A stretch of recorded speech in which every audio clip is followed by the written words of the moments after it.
Aš esu meškiukas Naujas Sniegutis, noriu su jumis susidraugauti, taigi laukiu jūsų Kiosk ir kioskose Lietuvos spauda.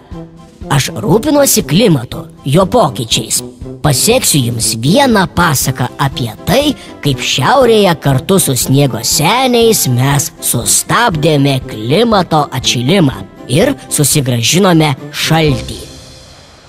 Aš gyvenu toli šiaurės ašigalyje, kur Arkties vandenyne plaukioja milžiniškos ledo lytys.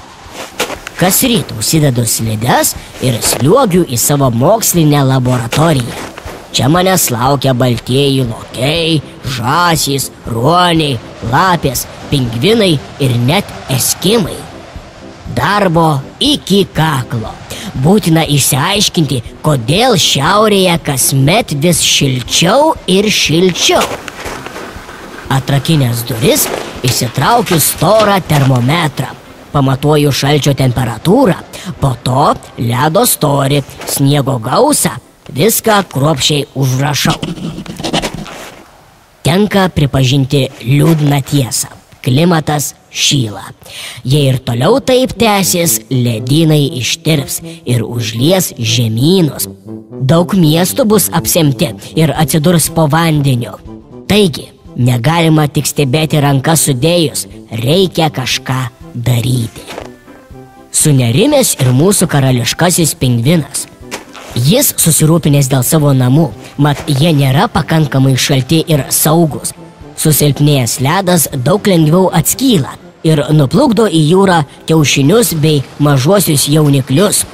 Taigi visiems yra aišku, kad reikia kelti raudonąją vėliavą ir skelbti pavojų SOS.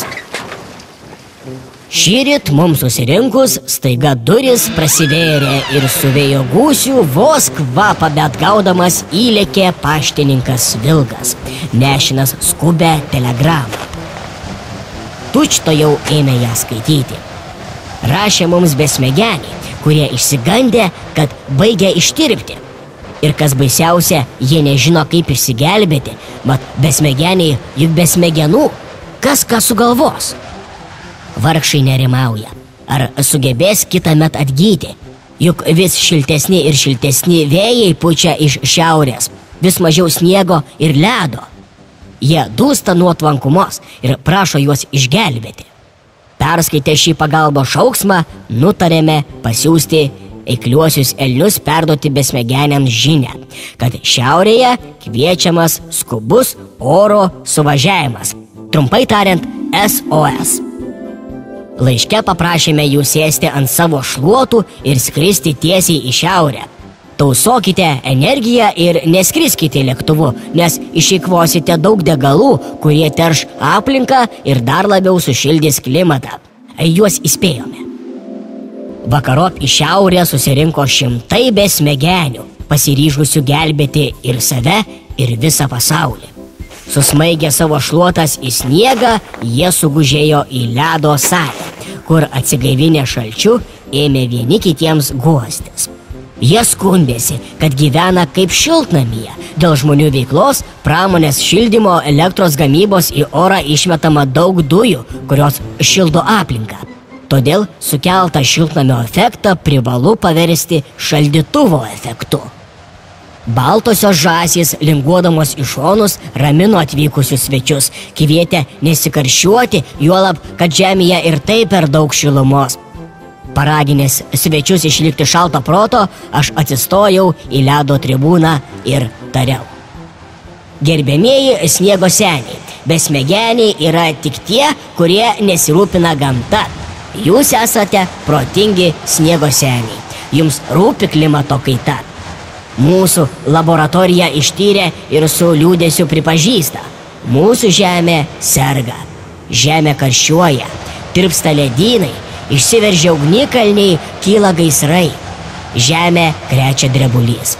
Dunda žemės drebėjimai. Žemė srūva prakaitu, užtvindo potviniai. Mums reikia gydyti žemę.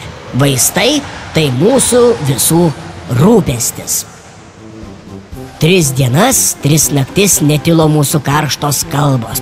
Vos ledo rūmų sienos neištirpo. 4 dieną buvo nutarta. Mano sniegučio pagalbininkės snaigės išnešios žmonėms laiškus su prašymu taupyti energiją. Juose bus parašyta: naudokite energiją taupančias elektros lemputes. Išjunkite šviesą, kai jos nereikia. Išjunkite iš lizdo mobiliojo telefono kroviklį ir kitus prietaisus, kai jų nenaudojate.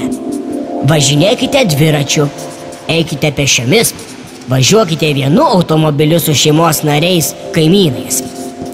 Gamindami valgį uždenkite puodą dangčiu, o vandens virinkite tik tiek, kiek reikia.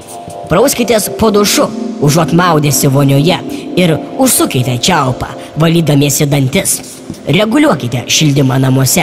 Senus langus pakeiskite naujoviškais. Neleiskite šilumai skverbtis iš namų. Šildykite namus, o ne lauką. Šildykite vieni kitus šypsena, gerų žodžių, dėmesiu. Ir mūsų šiaurėje bus šalta, o jūsų širdyse šilta. Kitą rytą aš pabudau kiek sužvarbęs. Nejaugi atšalo.